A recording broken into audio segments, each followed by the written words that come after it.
Merry Christmas. Ayan. Pasko na sa amin. Mayroon na kaming Christmas tree. Ayan. Ayan. Yung aming Christmas tree. At hindi lang yan, guys. Mayroon pang isa. Ayan siya, kabuuhan ng aming Christmas tree. Green Christmas tree. Buti hindi nilagay yung pinakamalaki. Yan lang siya. So, ipapakita ko naman sa inyo yung white Christmas tree. So, Merry Christmas dyan sa Pilipinas! Happy New Year! Ayan. So, magliligpit tayo ng Christmas tree ng January 3. January 3 ko to siya liligpitin. Ayan siya, guys. Ligpitin ko yan. At saka yung green. At saka yung mga nandyan sa tuktok. Yung mga nasa kisame. Ewan ko babat pa kasi kisame nilagyan pa. Yun, mayroon pa doon, guys. So. Yan, may mga medyas na kasabit. May laman yan pagdating ng 25. Ilalagyan yan. So, yun.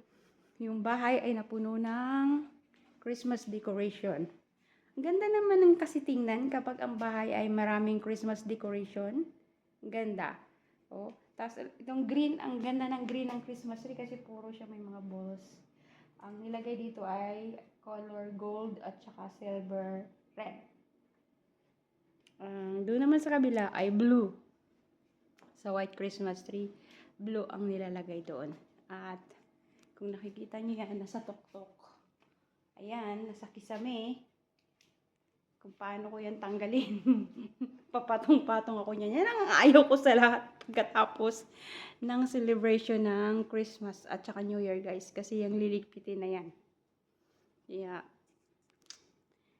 Di bali, hindi naman ako naglagay. Sila ang naglagay. Pero ako nga lang magliligpit. Ang gusto nila yung maglalagay sila ng ganyan eh. Natutuwa sila pag naglalagay sila ng ganyan. Tapos lagi nilang sinasabi sa akin, oh, kayong mga Pilipino, di ba sa inyo, September pa lang naglalagay na kayo ng Christmas tree, marami na. Sabi ko, oh, ganun talaga ang mga Pinoy. Pagpasok pa lang ng bear ng taon, nakahanda na yung meron nang naglalagay ng Christmas tree, ng Christmas decor sa mga bahay, mga palamuti sa daan, mga ganun. Christmas light ang madalas, yun. Ganun talaga ang mga Pilipino. Kaya tuwang-tuwa yung boss ko. Kasi nakarating na siya ng Pilipinas ilang beses. Yun ang nakikita niya.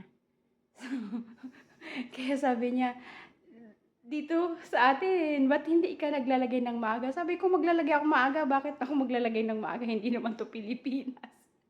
Sabi ko sa kanya. So, yun nga guys. Na-share ko na naman sa inyo ang aming Christmas decoration dito sa bahay. So, Merry Christmas, Happy New Year sa inyong lahat! Sa aking family dyan sa Pilipinas, Merry Christmas and Happy New Year.